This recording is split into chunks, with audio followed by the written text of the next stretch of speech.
নমস্কার বন্ধুরা, আমি সুমিতার রান্নাঘর থেকে বলছি। দেখুন, আজকে এক রকমের স্ন্যাক্সই বলুন আর তরকারি বলুন এক রকমের করব।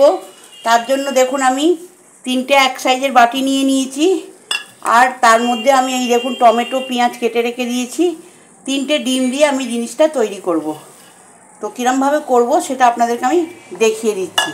এই তিনটে বাটি নিলাম,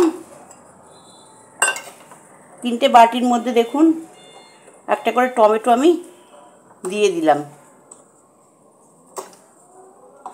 তার মধ্যে একটা করে পেঁয়াজ দিলাম, আর একটু করে কাঁচা লঙ্কাকে আমি থেঁতো করে রেখেছিলাম, এটা একটু টেস্ট অনুযায়ী দিয়ে দিলাম।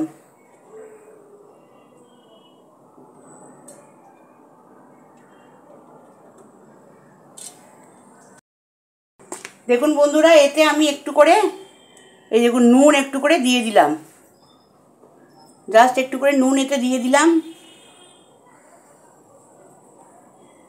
আর একটু গরম মশলা আমি এতে দেব, জাস্ট সামান্য অল্প একটু করে হাতে করা গরম মশলা, এটা একটু করে ছড়িয়ে দিলাম। এবারে একটা করে ডিম এতে আমি ফাটিয়ে দিচ্ছি। আপনারা তো অনেক রকমভাবে ডিমের তরকারি করে খান, একটা এরমভাবে একবার করে খেয়ে দেখবেন, আপনাদের নিশ্চয়ই ভালো লাগবে। দেখুন জল গরম করতে বসিয়ে দিয়েছি, আর এই তিনটে ডিম আমি তিনটে বাটি এতে বসিয়ে দিলাম।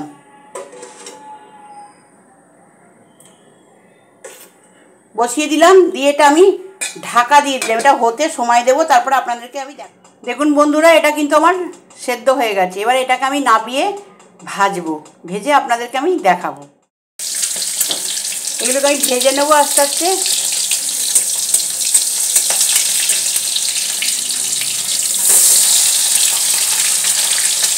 এটা ভেজে নিয়ে এই তিনটে ভেজে নিয়ে আমি ফেরত আসছি। দেখুন বন্ধুরা, এগুলো ভাজা হয়ে গেছে। এবার কিন্তু আমি এই তেলটার মধ্যে, তেলটা আমি ফেলবো না, তেলটার মধ্যে আমি পেঁয়াজগুলো দিয়ে ভেজে নেব। পেঁয়াজ আর টমেটো দিয়ে দিলাম, একটু আদা আর রসুন দেব, দিয়ে এটাকে ভালো করে আমি রেডি করব।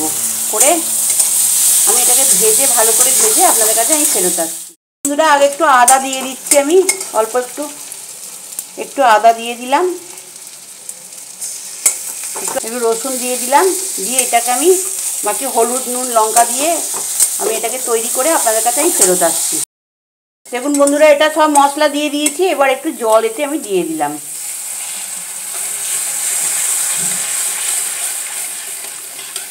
জলটা দিয়ে একটু ফুটিয়ে নিয়ে আমি ওইটা দিয়ে দেবো।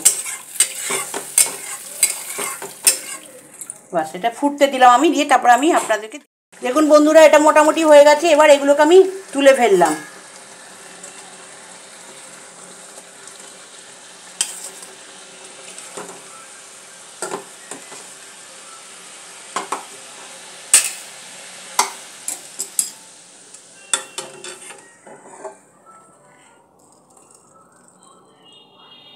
আপনারা যদি মনে করেন গ্রেভিটা একটু কম করবেন, করতেই পারেন। এই রেসিপিটা দেখলেন, যদি আপনাদের ভালো লেগে থাকে আপনারা আমার সাবস্ক্রাইব করবেন, সাইডে থাকা বেলটা দাবিয়ে দেবেন, লাইক করবেন, শেয়ার করবেন, কমেন্টে অতি অবশ্যই লিখবেন আমি সুমিতার রান্নাঘর থেকেই বললাম। এখানে ধনেপাতা থাকলে ভালো হতো, আমার ধনেপাতা নেই বলে দিইনি। দেখতেই পেলেন কিরম লাগলো, আপনারা কমেন্টে অতি অবশ্যই জানাবেন। নমস্কার। প্রথম থেকে শেষ অবধি দেখার অনুরোধ রইল।